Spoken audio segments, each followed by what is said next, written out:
Assalamualaikum warahmatullahi wabarakatuh.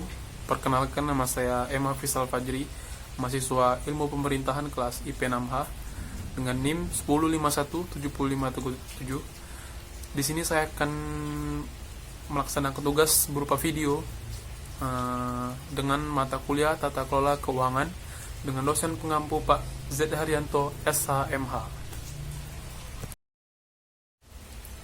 Kita langsung saja dengan yaitu pertanyaan pertama.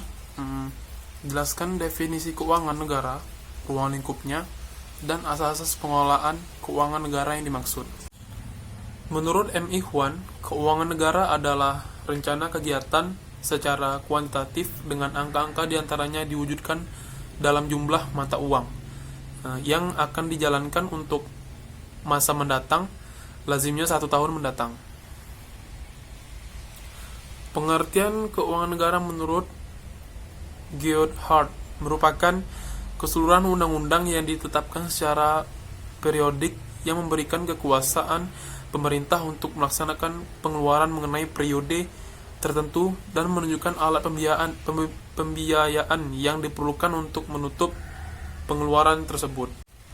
Berikut adalah asas-asas umum pengelola keuangan. Yang pertama itu adalah asas kesatuan. Asas kesatuan yaitu menghendaki agar semua pendapatan dan belanja negara disajikan dalam satu dokumen anggaran.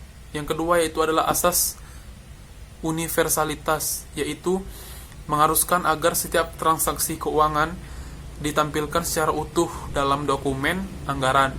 Yang ketiga, asas tahunan. Asas tahunan ini membatasi masa berlakunya anggaran untuk suatu tahun tertentu. Dan asas yang keempat itu asas spesialitas, yaitu mewajibkan agar kredit anggaran yang disediakan terinci secara jelas peruntukannya. Adapun asas pengelolaan keuangan yang pertama itu adalah asas akuntabilitas. Asas akuntabilitas berorientasi pada hasil adalah asas yang menentukan bahwa setiap kegiatan dan hasil akhir dari kegiatan pengelola keuangan negara harus dapat dipertanggungjawabkan kepada rakyat sebagai pemegang kedaulatan tertinggi negara sesuai dengan ketentuan peraturan perundang-undangan yang berlaku. Yang kedua itu asas proporsionalitas, adalah asas yang mengutamakan keseimbangan antara hak dan kewajiban pengelola keuangan negara. Yang ketiga adalah asas profesionalitas. Asas profesionalitas ini adalah asas yang mengutamakan keahlian berdasarkan kode etik dan kewajiban pengelolaan keuangan. Yang nomor 4 ada itu asas keterbukaan dan pengelolaan keuangan negara. Asas pengelolaan keuangan negara adalah asas yang membuka diri terhadap hak masyarakat untuk memperoleh informasi yang benar, jujur, dan tidak diskriminatif tentang pengelolaan keuangan negara. Yang terakhir itu adalah asas pemeriksaan. Asas pemeriksaan keuangan oleh badan periksa yang bebas dan mandiri, berarti di sini adalah independen, adalah asas yang memberikan kebebasan bagi badan pemeriksa keuangan untuk melakukan pemeriksaan keuangan negara dengan tidak boleh dipengaruhi oleh siapapun. Ya, dengan soal yang kedua, menyikapi pandemi COVID-19 yang terjadi di tanah air, beberapa kebijakan telah dikeluarkan pemerintah terkait penggunaan pos-pos keuangan tertentu yang dialihkan dalam rangka menanggulangi COVID-19. Dimaksud seperti penggunaan dana desa dan dana pilkada misalnya. Menurut saudara, tepatkah kebijakan dan langkah yang diambil pemerintah dimaksud dalam perspektif pengelola keuangan negara? Oke, di sini saya akan jelaskan. Menurut saya setuju dengan pemerintah apabila menggunakan dana pilkada dan seperti dana desa juga itu dialokasikan ke kasus COVID-19 ini, karena kita tahu bahwasanya banyak masyarakat kecil atau tim medis, mereka seperti masyarakat kecil juga lah, itu tidak bisa beraktivitas keluar dikarenakan wabah virus dengan adanya bantuan itu mungkin mereka bisa terbantu dengan dana tersebut.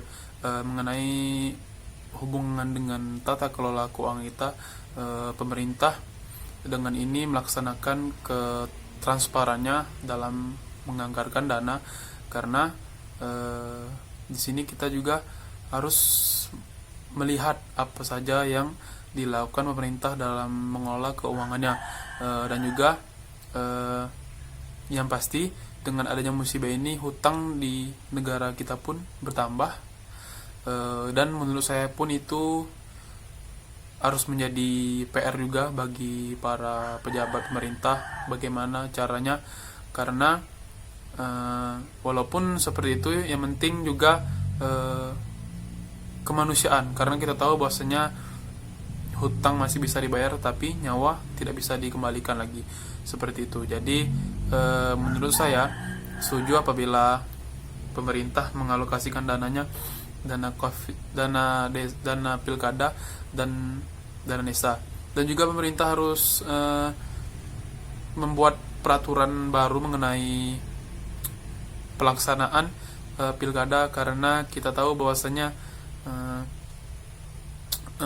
pemilu yang tahun 2020 ini itu akan dilaksanakan bulan-bulan September kalau tidak salah itu. Jadi dengan adanya kasus COVID-19 ini, pemilu diundurkan, dan itu harus dibuat peraturan dan juga ketransparan dalam penggunaan keuangan yang sudah digunakan pada saat wabah ini terjadi, sehingga pilkada bisa dapat berjalan baik dan mulus tanpa ada kerugian dan kecurangan. Terima kasih. Cukup ini dari saya. Saya Muhammad Hafiz Al-Fajri. Saya akhiri. Wassalamualaikum warahmatullahi wabarakatuh.